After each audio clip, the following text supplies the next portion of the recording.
चलो, हाँ ये तो शादी हुई, किसी के बज रहे हैं पटाखे। ठीक है, चलो जी शुरुआत करते हैं। फर्स्ट चैप्टर है साइंस का अपना। पहले दो रिएक्शंस दिखाता हूँ आपको मैं। एक तो ये देखना रिएक्शन, ठीक है। दो केमिकल्स हैं मेरे पास टेस्ट ट्यूब में और इनको मिलाता हूँ मैं, देखते रहना इनकी तरफ। एकदम से कलर में चेंज आ गया, दिख रहा है कितना प्यारा येलो कलर हो गया और नीचे फैलता जा रहा है, दिख रहा है धीरे धीरे जा रहा है नीचे। Very good. ये एक्चुअली क्या है, ये जो येलो कलर है ना, ये प्रेसिपिटेट बन रहा है, मतलब वाटर सोल्यूबल नहीं है ये। इसको थोड़ी देर रख देंगे, ये नीचे सेटल डाउन हो जाएगा। ठीक है, इन दो सॉल्यूशंस में क्या था मेरे पास, एक में था पोटेशियम आयोडाइड और एक में था लेड नाइट्रेट। पोटेशियम आयोडाइड और लेड नाइट्रेट। ठीक है, अब ये जो पीला पीला बन गया ना ये येलो कलर का, ये है लेड आयोडाइड। ठीक है, तो एक केमिकल रिएक्शन हुई है ये, जिसमें कलर में चेंज आया है। दो केमिकल्स थे, ये दोनों ट्रांसपेरेंट थे लगभग। ठीक है, और जैसे इनको मिलाया येलो कलर प्रेसिपिटेट हो गया और इनके कलर में चेंज आ गया, ये कलर में चेंज आ गया। ठीक है, चलो एक और रिएक्शन करके दिखाता हूं आपको मैं। शादी है ये तो किसी के आसपास ही।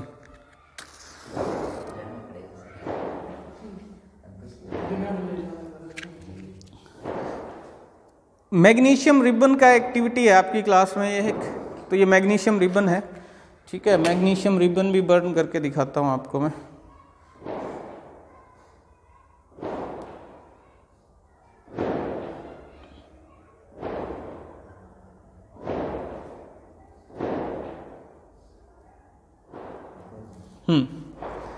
ये देखो, दिख रही है मैग्नीशियम रिबन, कितनी तगड़ी वाइट फ्लेम है।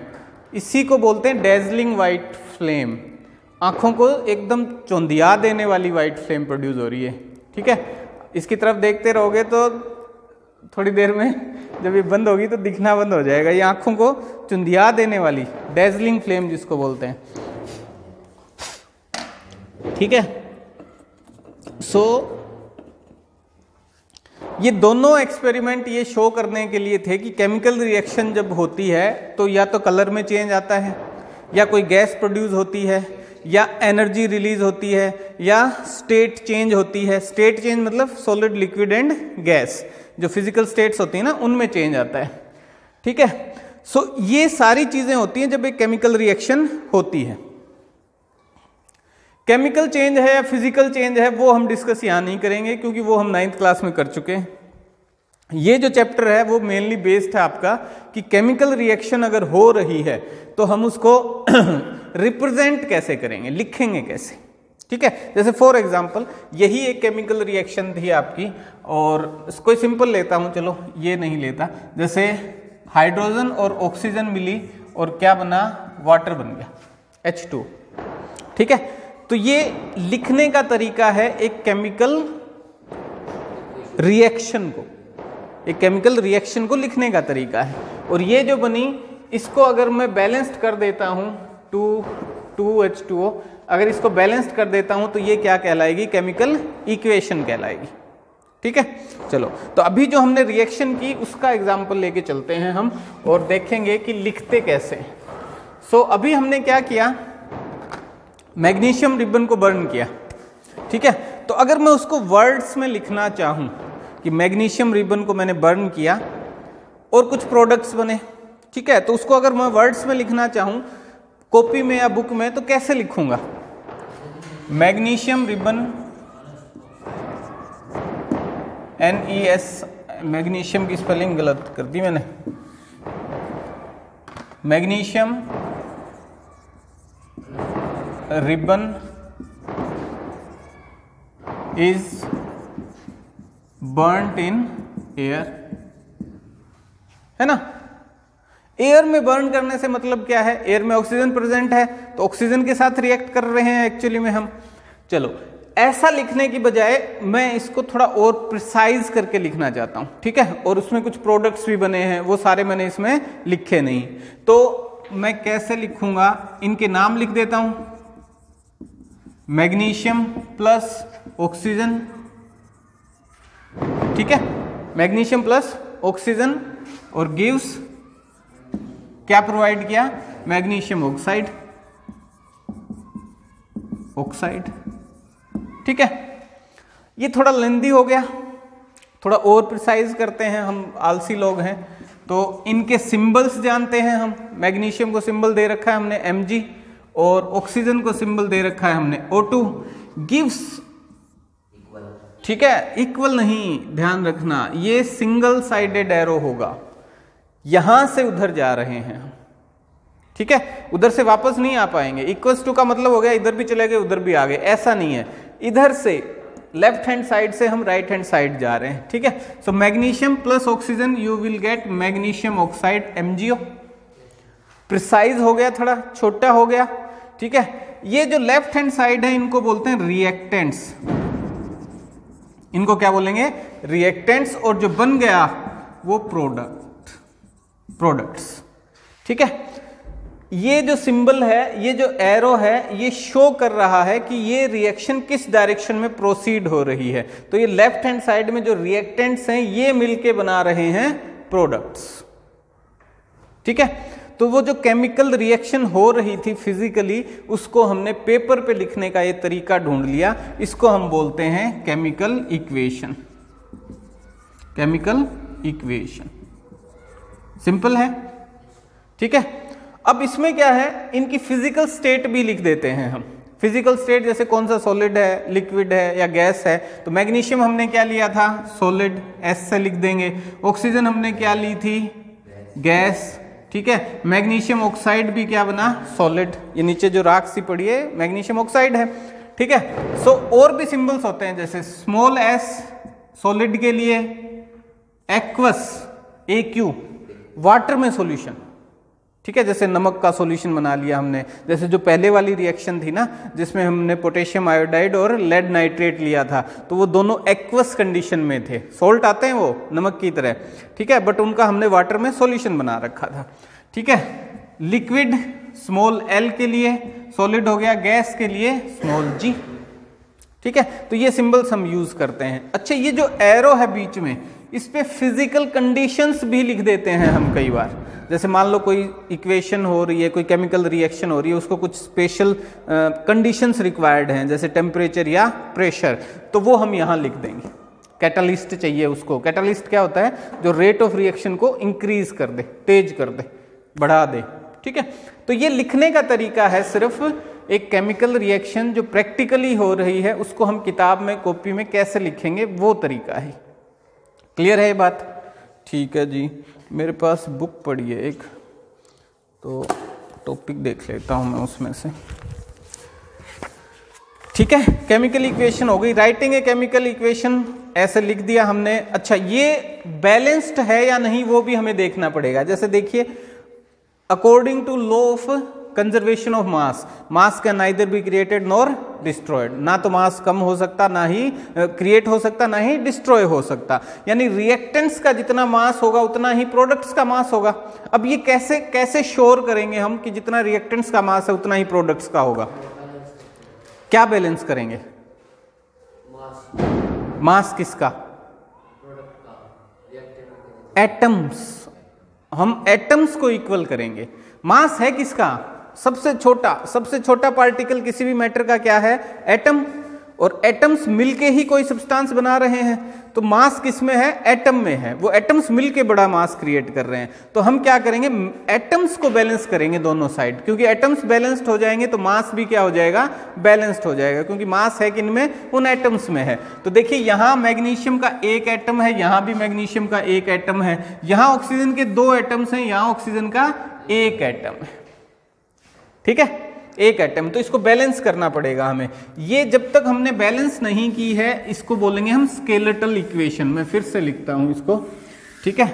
Magnesium plus oxygen gives you magnesium oxide. ये स्केलेटल इक्वेशन है। स्केलेटल मतलब जैसे हमारी हड्डियां नहीं होती, स्केलेटन होता है हड्डियां, तो ये ढांचा है एक। अभी इसको बैलेंस करना पड़ेगा तब ये केमिकल इक्वेशन बनेगी, ठीक है। सो मैग्नीशियम एक है, इधर भी एक है, ऑक्सीजन यहां 2 है, यहां भी 1 है, तो इसको बैलेंस करना पड़ेगा, यानी उधर भी 2 होने चाहिए, ठीक है। एक बात ध्यान रखना, कंपाउंड का फॉर्मूला चेंज मत करना। क्यों? 9th क्लास में आपने पढ़ा था according to law of definite proportion, जब कोई 2 एलिमेंट्स कंबाइन करके कोई कंपाउंड बनाते हैं, 2 या 2 से ज्यादा, तो वो कंबाइन होते हैं in a fixed ratio by mass. वो कंबाइन एक रेशियो में कंबाइन होते हैं, फिक्स्ड होता है वो रेशियो, तो उसको चेंज नहीं करना। आप कभी भी यहां MgO2 मत कर देना, ठीक है। क्यों नहीं करना? क्योंकि उसके बाद ये मैग्नीशियम ऑक्साइड नहीं बचेगा, ठीक है। तो ये जो केमिकल फॉर्मूला है ये फिक्स है, इसको चेंज नहीं करना है हमें। तो ये बॉक्स में लिख दिया मैंने, इसका मतलब इसके अंदर अब हमें कोई चेंज नहीं करना। इन सभी में बॉक्स लगा दो चाहे आप, ठीक है। अच्छा, बुक में आपके टेबल बना के दे रखा है बैलेंस करने का तरीका, तो आप टेबल भी बना सकते हो। तो यहां देखो मैग्नीशियम तो बैलेंस्ड है, ऑक्सीजन आपको बैलेंस करना है, तो ऑक्सीजन ये हो गया ऑक्सीजन, और रिएक्टेंट साइड कितना है और प्रोडक्ट साइड कितना है वो देख लेते हैं। रिएक्टेंट साइड ऑक्सीजन 2 है और प्रोडक्ट साइड 1 है, तो मैं क्या करूं, प्रोडक्ट साइड मल्टीप्लाई बाय 2 कर दूं, तो इस पूरे को मुझे 2 से मल्टीप्लाई करना पड़ेगा, ठीक है। तो ऑक्सीजन इधर भी 2 इधर भी 2, बट इस केस में फिर क्या हो गया, मैग्नीशियम जो है वो इधर 2 हो गया, इधर 1 ही है, तो इसको भी क्या कर दूंगा, 2 से मल्टीप्लाई कर दूंगा। अब ये बैलेंस्ड हो गई इक्वेशन, ठीक है। सो अब इस बैलेंस्ड को मैं नीचे लिख देता हूं दोबारा से, 2 magnesium plus oxygen gives you 2 times MgO, ठीक है। ये अब बैलेंस्ड केमिकल इक्वेशन है पूरी तरीके से। अब इसमें रिएक्टेंट साइड जो मास है वो प्रोडक्ट साइड के मास के बराबर है, यानी ना कोई एटम इसमें खत्म हुआ, ना ही कोई नया जनरेट हुआ, ठीक है, ओके। अच्छा, एक चीज और बतानी थी मेरे को इसमें, हाँ, अब इसका मतलब क्या है, देखिए 2 MgO है ना, तो मैग्नीशियम ऑक्साइड ये एक मॉलिक्यूल है और इसको 2 से मल्टीप्लाई कर दिया है, इसका मतलब 2 मैग्नीशियम ऑक्साइड के मॉलिक्यूल्स हैं, ठीक है। तान्या, 2 मैग्नीशियम ऑक्साइड के मॉलिक्यूल्स हैं, ठीक है। चलो, तो ये बैलेंस्ड हो गया। बैलेंस्ड केमिकल इक्वेशन और भी एग्जांपल दे रखे हैं, इसमें से कोई तुम्हें पूछना है तो बताओ, बैलेंस करके बता देता हूं मैं। इस मेथड को बोलते हैं hit and trial method. Trial से बनाया ना हमने, इसको ट्रायल यूज किया ना हमने, मल्टीप्लाई करके देखा कौन सा कम रहता है, और मेनली हम शुरुआत किससे करते हैं, जिसमें मैक्सिमम नंबर ऑफ एटम्स हो, ऐसा कंपाउंड लेते हैं, ऐसा मॉलिक्यूल लेते हैं जिसमें ज्यादा से ज्यादा एटम्स हो, और उसमें भी जिसमें जो सबसे ज्यादा बार आ रहा हो उसको बैलेंस करते हैं पहले। फिजिकल स्टेट के सिंबल्स मैंने बता दिए आपको, सॉलिड, लिक्विड और गैस, ये लिख देंगे हम, ठीक है जी, ठीक है। इसमें कुछ पूछना है और बताओ, कोई और बैलेंस करवानी है तो इसमें और हैं 1-2 इक्वेशंस, नहीं? चलो, टाइप्स ऑफ केमिकल रिएक्शन। तो टाइप्स ऑफ केमिकल रिएक्शन में सबसे पहले कॉम्बिनेशन रिएक्शन। अब ये जो केमिकल रिएक्शंस हैं ये अलग अलग टाइप की हैं, तो सबसे पहले कॉम्बिनेशन रिएक्शन।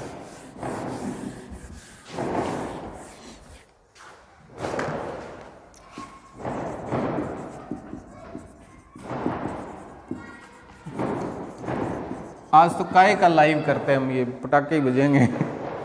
कॉम्बिनेशन रिएक्शन, ठीक है।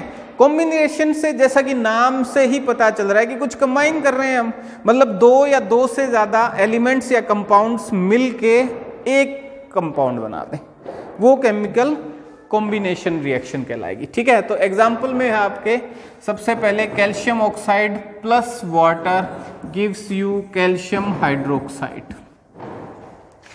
ठीक है।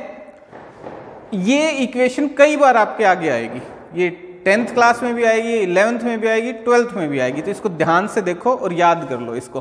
कैल्शियम ऑक्साइड ये हम जो चूना लेके आते हैं ना दीवारों की पुताई करने के लिए, वो होता है, तो इसका कैल है क्विक लाइम, हाँ। इसका नाम जो है वो केमिकल नेम जो है वो है आपका कैल्शियम ऑक्साइड,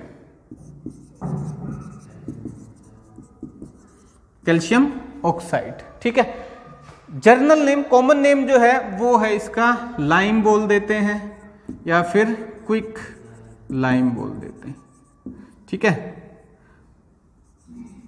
लाइम या फिर क्विक लाइम, ठीक है। ये कॉमन नेम है इसका। वैसे हम इसको बोलते हैं हिंदी में चूना, चूना पत्थर, ठीक है। इसको जब आप वाटर में मिक्स करते हो तो हीट प्रोड्यूस होती है बहुत ज्यादा, इतनी गर्म कि अगर आप उस पानी में हाथ डालोगे आपका हाथ जल जाएगा, इतना हीट हो जाता है, हीटअप हो जाता है। वो जो पुताई करने आते हैं ना, वो इसको डाल के रख देते हैं। उस दिन यूज नहीं होता, ये दूसरे दिन यूज होता है। क्यों? क्योंकि उस दिन तो वो इतना गर्म हो चुका होता है कि उसको तुरंत यूज नहीं कर सकते आप, तो पूरी तरह रिएक्ट भी हो जाता है, रात रात भर इसको पड़ा रहने देते हैं और ये ठंडा भी हो जाता है, ठीक है। तो ऐसी रिएक्शन जिनसे हीट प्रोड्यूस होती है उनको बोलते हैं एक्सोथर्मिक, एक्सोथर्मिक रिएक्शन, ठीक है। ये एक और नाम है एक्सोथर्मिक, जिनसे हीट प्रोड्यूस हो, ठीक है। सो इस केमिकल रिएक्शन में अच्छी खासी हीट प्रोड्यूस होगी। Calcium hydroxide CaOH whole twice आएगा। ये जो प्रोडक्ट बना, ये रिएक्टेंट्स हो गए, ये प्रोडक्ट हो गया, इसको बोलते हैं कैल्शियम हाइड्रोक्साइड, कैल्शियम हाइड्रोक्साइड। ये इसका केमिकल नेम है। इसका कॉमन नेम है slagged lime, SLAKED, slagged lime, ठीक है। ये इसका कॉमन नेम है। तो जब हम क्विक लाइम को, चूना पत्थर को पानी में मिलाते हैं तो स्लैग्ड लाइम बनता है। अब देखो दो कंपाउंड हैं, क्विक लाइम है और वाटर है, और उनको मिला के एक बन गया, तो ये केमिकल रिएक्शन जो है ये क्या कहलाएगी? कॉम्बिनेशन रिएक्शन, ठीक है। और भी इसके कई एग्जाम्पल हैं, जैसे C+O2, कार्बन को अगर ऑक्सीजन के साथ बर्न करेंगे हम तो CO2 कार्बन डाइऑक्साइड बन जाएगी, ठीक है। हाइड्रोजन और ऑक्सीजन को मिलाएंगे तो H2O वाटर बन जाएगा। ये सिंपल रिएक्शंस हैं जो आप इसके एग्जाम्पल में लिख सकते हैं। सपोज आपको ये याद नहीं रहती है तो आप ये लिख सकते हैं, कॉम्बिनेशन रिएक्शन, हाइड्रोजन और ऑक्सीजन वाटर बन गया जी, कार्बन और ऑक्सीजन कार्बन डाइऑक्साइड बन गया, क्योंकि इनके नाम पहले से जानते हो आप, ठीक है। सो ये कॉम्बिनेशन रिएक्शन हो गई, ठीक है जी। चलो अब इसमें ये जो स्लैग्ड लाइम है, इसमें थोड़ा सा इंट्रोडक्शन और दे दूं मैं आगे, क्योंकि इसके ऊपर क्वेश्चन आ जाते हैं कई बार। तो स्लैग्ड लाइम का क्या यूज करते हैं हम?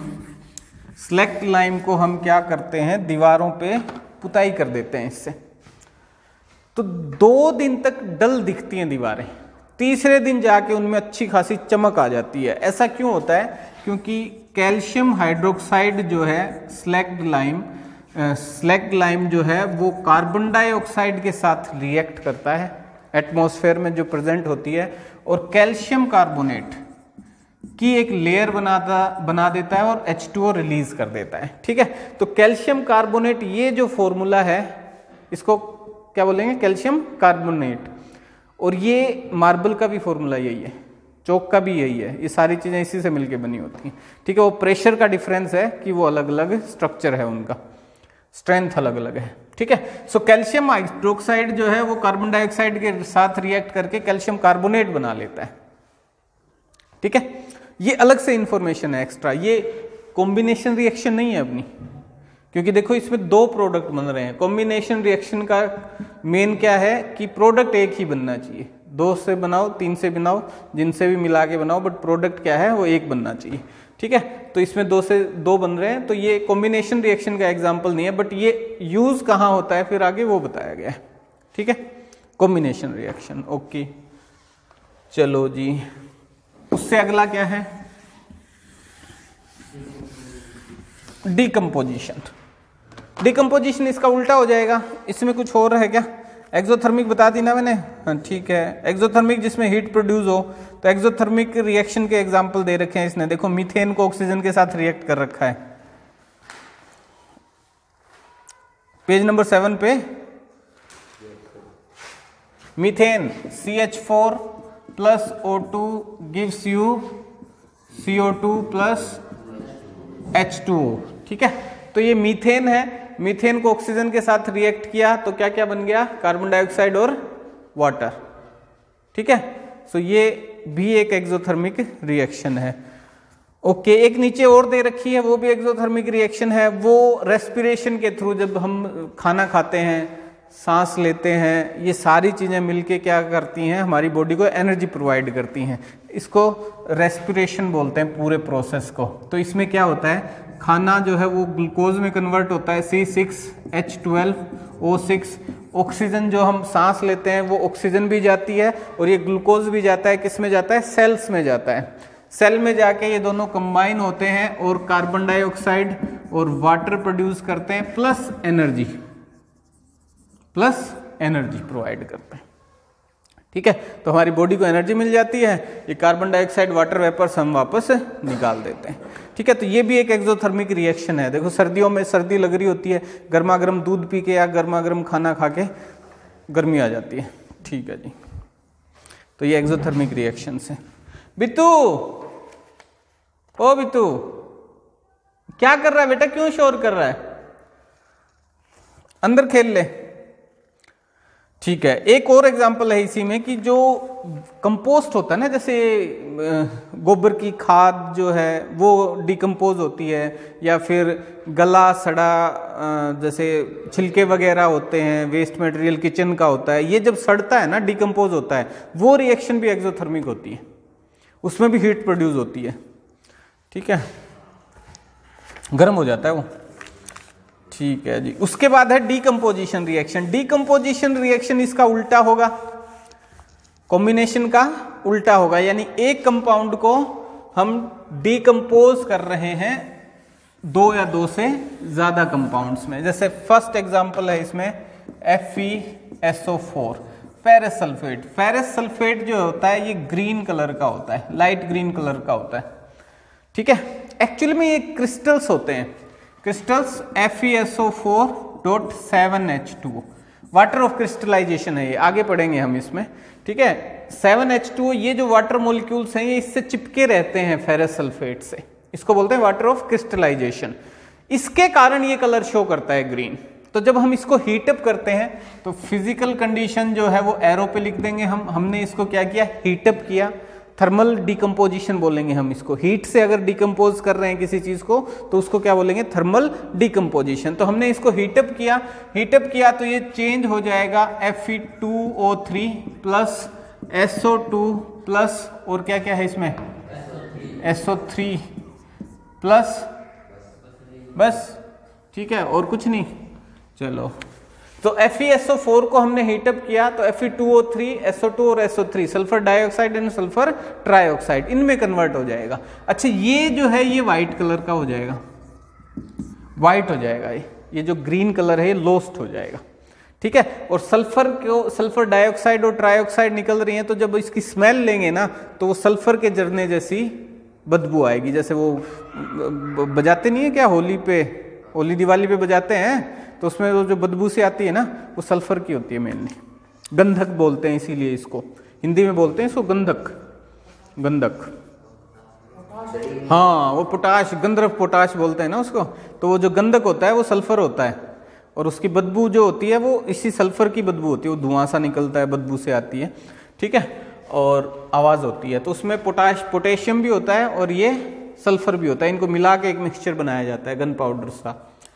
चलो जी, सो ये क्या है, ये डिकम्पोजिशन रिएक्शन है। एक कंपाउंड आपका टूट गया दो या दो से ज्यादा में। एक और एग्जांपल है, देखिए कैल्शियम कार्बोनेट है। कैल्शियम कार्बोनेट को भी जब आप हीट करोगे तो चूना बन जाएगा, चूना पत्थर, जिसका अभी हम जिक्र कर रहे थे, लाइम, CaO प्लस CO2।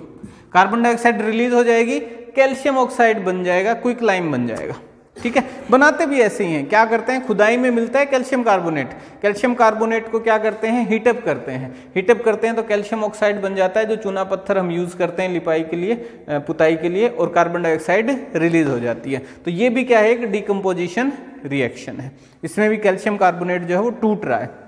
अच्छा, ये थर्मल डिकम्पोजिशन है, क्योंकि हीट प्रोवाइड कर रहे हैं ना हम, तो ये थर्मल डिकम्पोजिशन है।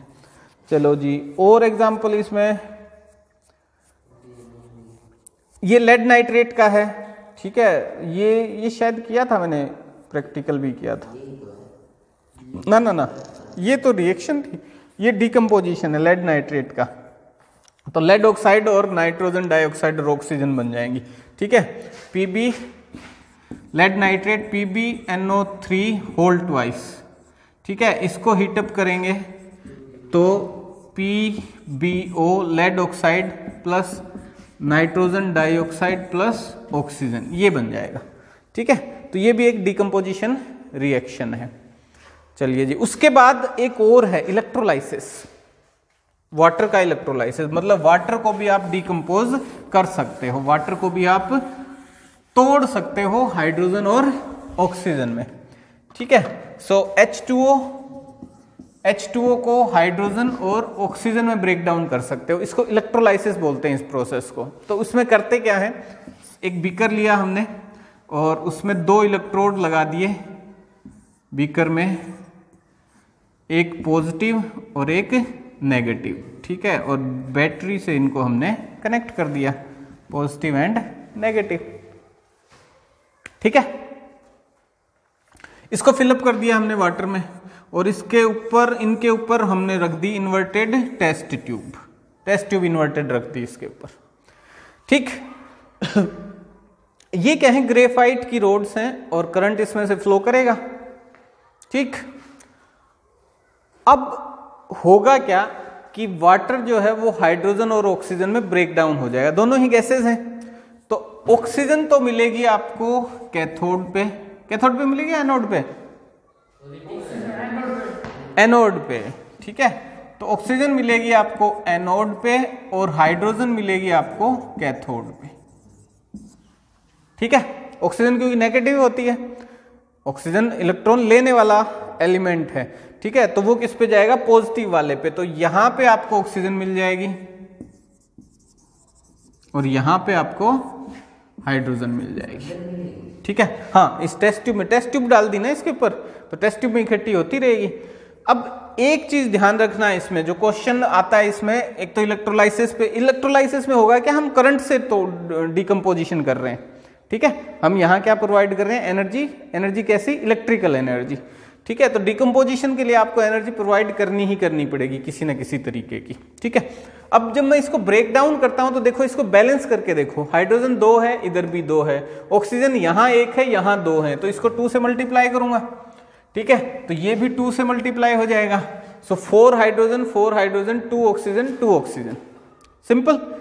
अब यहां देखिए, जितनी ऑक्सीजन प्रोड्यूस हो रही है उससे दुगनी हाइड्रोजन प्रोड्यूस हो रही है ना, जितनी ऑक्सीजन प्रोड्यूस हो रही है उससे दुगनी हाइड्रोजन प्रोड्यूस हो रही है। तो यहां जो हाइड्रोजन आपको मिलेगी टेस्ट ट्यूब में, जो दिखाई देगा आपको कि उससे दुगनी वॉल्यूम में, ऑक्सीजन से दुगनी वॉल्यूम में हाइड्रोजन मिलेगी। तो मान लो अगर ये ऑक्सीजन आपको इतनी मिल रही है तो हाइड्रोजन आपको यहां मिलेगी, इतनी गैप मिलेगा, उससे दुगना। ठीक है, और ऐसा होगा क्यों, क्योंकि जब वाटर के, जब बैलेंस करते हैं हम, तो 2 वाटर मॉलिक्यूल्स जब टूटेंगे तो हाइड्रोजन और ऑक्सीजन का ये रेशियो हमें मिलेगा, ऑक्सीजन से दुगनी हमें हाइड्रोजन गैस मिलेगी। ठीक है, तो इस पे क्वेश्चन आ जाता है कई बार। तो ये है, इसको हम डिकम्पोजिशन ना कह के क्या कहेंगे, electrolysis. ELECTROLYSIS, electrolysis, electrolysis of water. ठीक है जी, चलो, सनलाइट से भी डिकम्पोजिशन होता है, जैसे AgCl और AgBr है। AgCl सिल्वर क्लोराइड और AgBr सिल्वर ब्रोमाइड। तो जब हम सनलाइट में इसको रख देंगे तो ये चेंज हो जाएगा सिल्वर प्लस क्लोराइड और ये सिल्वर प्लस ब्रोमाइड Br2। ठीक है, और इस केमिकल रिएक्शन का यूज हम लेते हैं, ये किससे हो रही है, सनलाइट की प्रेजेंस के कारण, लाइट की प्रेजेंस के कारण। ठीक है, तो इसका यूज हम करते हैं फोटोग्राफी में, जो पहले आती थी। अब तो क्या है, सबके पास कैमरे हो गए, डिजिटली कैमरे आ गए, तो सीधा क्या है, इमेज किस में चली जाती है, मेमोरी कार्ड में चली जाती है या फोन में चली जाती है। पहले क्या होता था, वो रील आती थी और उसके नेगेटिव निकलते थे, ध्यान है, इस टाइप की होती थी वो,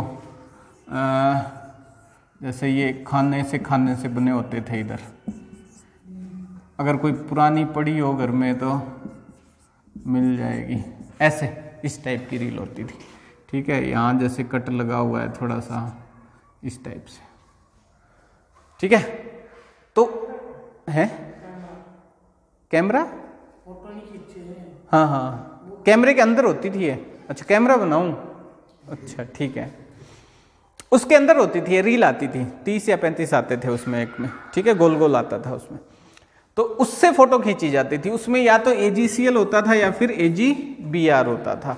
तो सन रेज, अब हमें कोई चीज दिखाई क्यों दे रही है?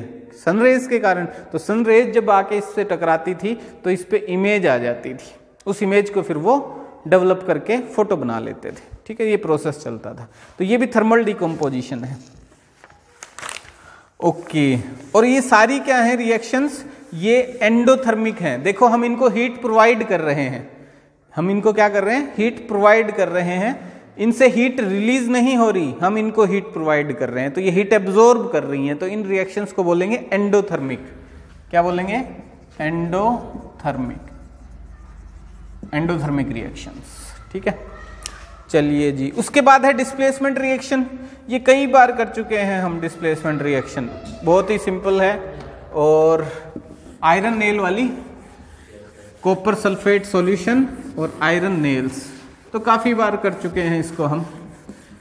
सो देखिए कैसे होगी ये। हाँ, एक बीकर में लिया आपने copper sulphate solution CuSO4। Copper sulphate solution का कलर जो होता है वो ब्लू होता है। हाँ, कॉपर सल्फेट सॉल्यूशन का कलर होता है ब्लू।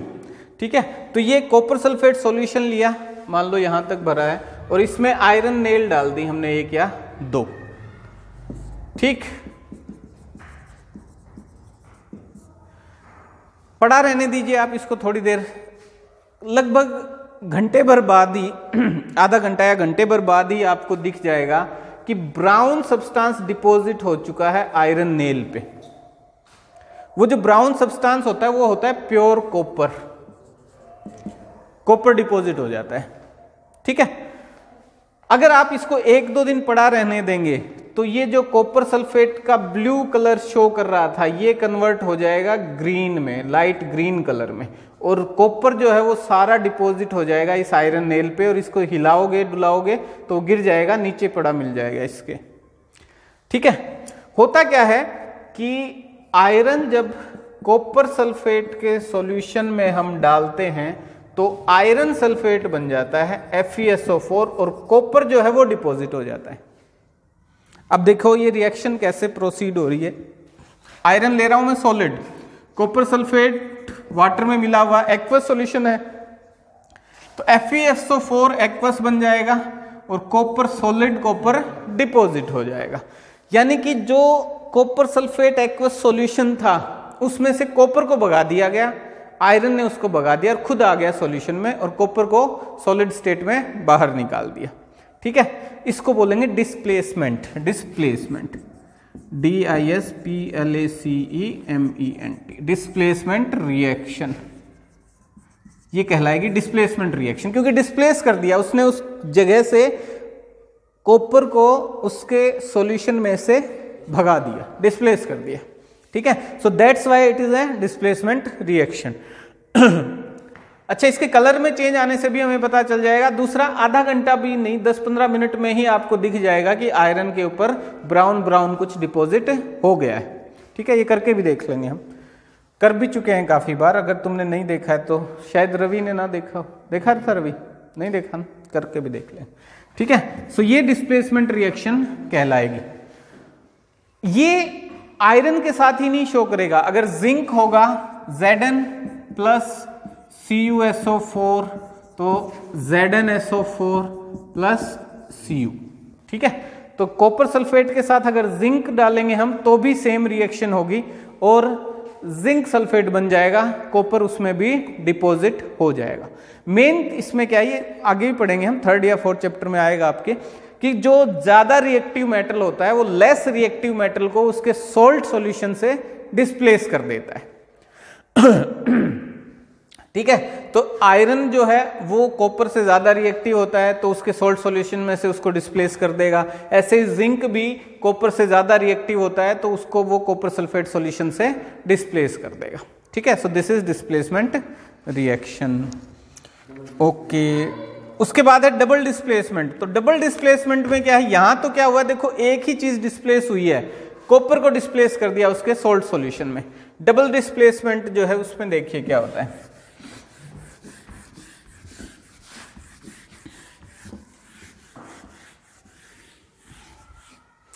डबल डिस्प्लेसमेंट मतलब दोनों साइड होगा। तो इसमें क्या है, सोडियम सल्फेट है और बेरियम क्लोराइड है। Sodium sulphate Na2SO4 plus barium chloride BaCl2, इन दोनों को जब रिएक्ट करेंगे हम तो बेरियम सल्फेट बनेगा BaSO4 plus sodium chloride NaCl। ठीक है, तो देखिए सोडियम सल्फेट के साथ था, सोडियम को हटा के वहां आ गया बेरियम। बेरियम क्लोराइड के साथ था तो वहां से बेरियम को हटा के क्या आ गया, सोडियम।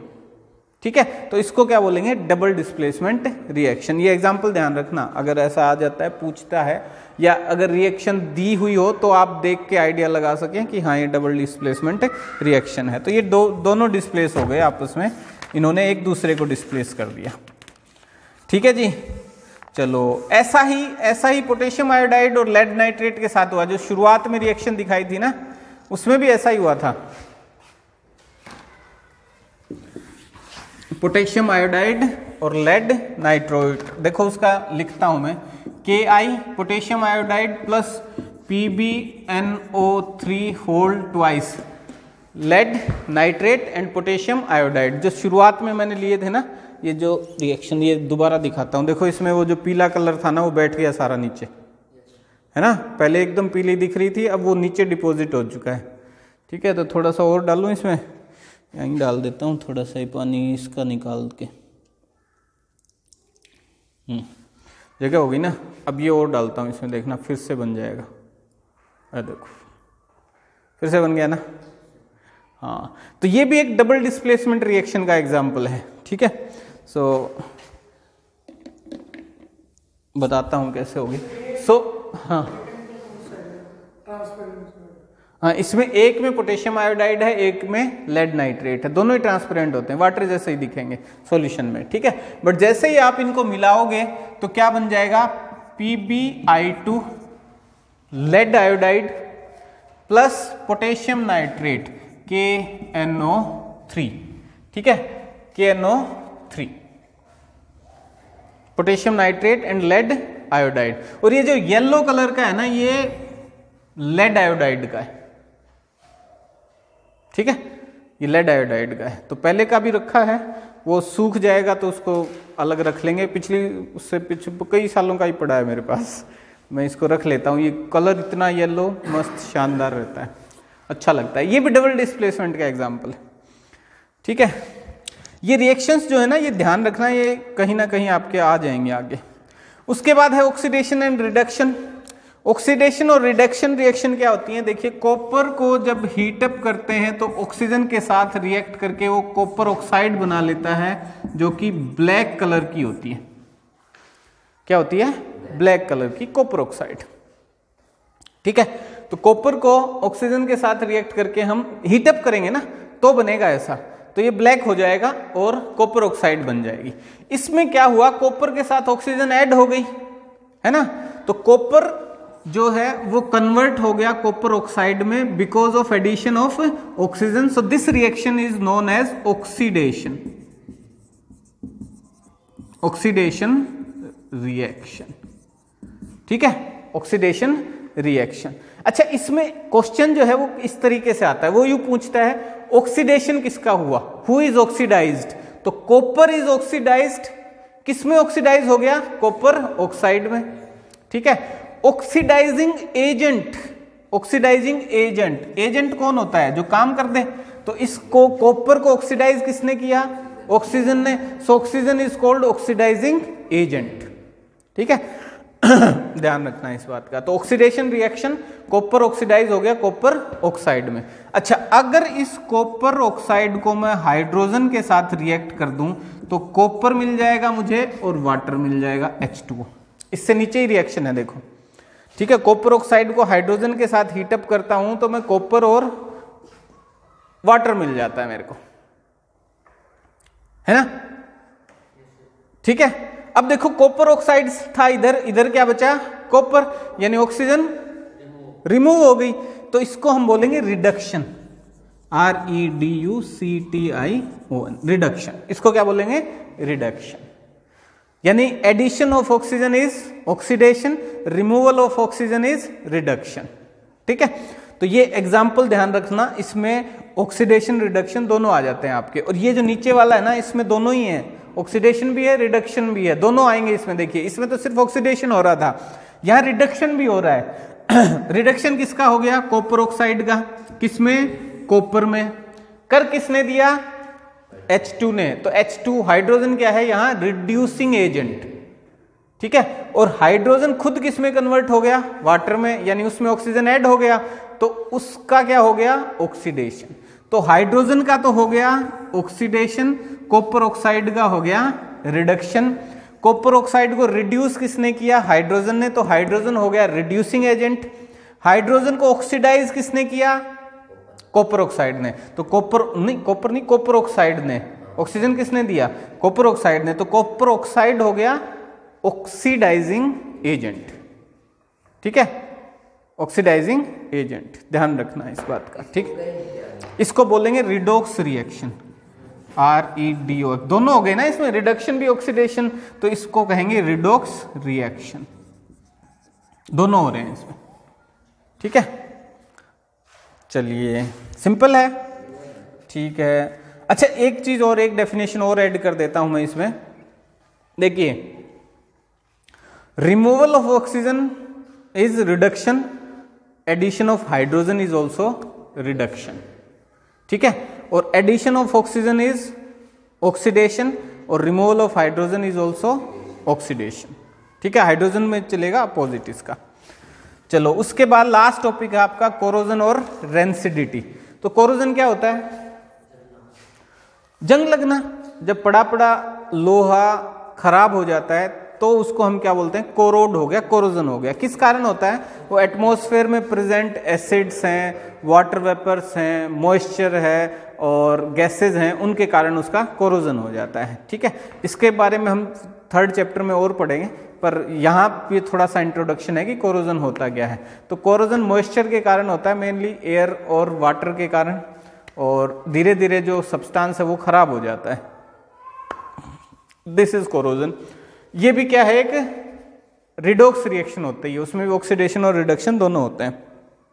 अच्छा जी, उसके बाद rancidity, rancidity, RANCIDITY, rancidity. Rancidity क्या होती है, चिप्स, ये शिकायत होती है ना कि भाई चिप्स के पैकेट में, कुरकुरे के पैकेट में हवा ज़्यादा आती है, चिप्स कम निकलती हैं, कुरकुरे कम निकलते हैं, ठीक है। लोग शेर व शायरी भी करते हैं इसमें कि भाई ज़माना इतना तेज हो गया है कि हवा भी बेच देते हैं लोग भर भर के पैकेटों में, वगैरह वगैरह। एक्चुअली वो एयर नहीं होती, वो होती है नाइट्रोजन, ठीक है। अब क्यों भरते हैं उसको, तो वो कारण है उसका रेंसिडिटी। जब भी आप कोई वेजिटेबल ऑयल या घी जो खा रहे हैं हम, फैट जो हमें प्रोवाइड करता है, ऑयल या फिर घी, इसको खुले में छोड़ देते हैं तो वो एटमॉस्फेयर में जो ऑक्सीजन है उसके साथ रिएक्ट कर जाता है और वो थोड़े दिनों में खराब हो जाता है, उसका टेस्ट और स्मेल दोनों खराब हो जाते हैं, बदबू सी आने लग जाती है। उस प्रोसेस को बोलते हैं हम रेंसिडिटी, ठीक है। वो और वो जो सब्सटेंस खराब हो गया उसको क्या बोलेंगे, रेंसिड, RANCID, रेंसिड, ठीक है। और इस प्रोसेस को बोलते हैं रेंसिडिटी। तो क्योंकि चिप्स हो गए, कुरकुरे हो गए, नमकीन हो गए, ये किस में फ्राई किए जाते हैं, ऑयल में, वेजिटेबल ऑयल, तेल में फ्राई किए जाते हैं, तो उनके अंदर होता है तेल। तो अगर वो एयर के कांटेक्ट में रहेंगे तो वो क्या हो जाएंगे, रेंसिड हो जाएंगे, उनका टेस्ट खराब हो जाएगा, स्मेल खराब हो जाएगी, हम खा नहीं पाएंगे। तो उसको बचाने के लिए 5-6 महीने तक अगर वो सेफ रह जाएं, तो उनसे बचाने के लिए उनमें नाइट्रोजन की फ्लैशिंग की जाती है उस पैकेट में पैकिंग के दौरान, ठीक है। तो उसमें एयर नहीं होती, ये नाइट्रोजन होती है। फिर उसको सील कर दिया जाता है। सील टाइट ही खरीदना चाहिए आपको। अगर उसमें आप उसको दबा के देखें, आपको दिख रहा है कि एयर है, उसमें एयर नहीं बोलेंगे हम, अब क्या बोलेंगे, नाइट्रोजन। तो उसमें नाइट्रोजन है तो ही उसको खरीदो, नहीं तो मत खरीदो। अगर उसमें हवा नहीं है, पिचक रहा है वो दबाने से, इसका मतलब उसमें नाइट्रोजन नहीं है, खराब हो चुका है वो, ठीक है। तो उसको नहीं खरीदना। चलिए, ये पूरा चैप्टर है आपका, दैट्स इट।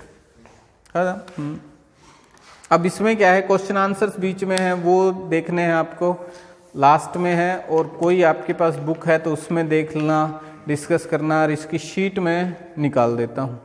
शीट दे रखी है या नहीं दे रखी? इसकी भी नहीं दे रखी मेरे ख्याल से, तेरे को तो दे रखी है, ठीक है।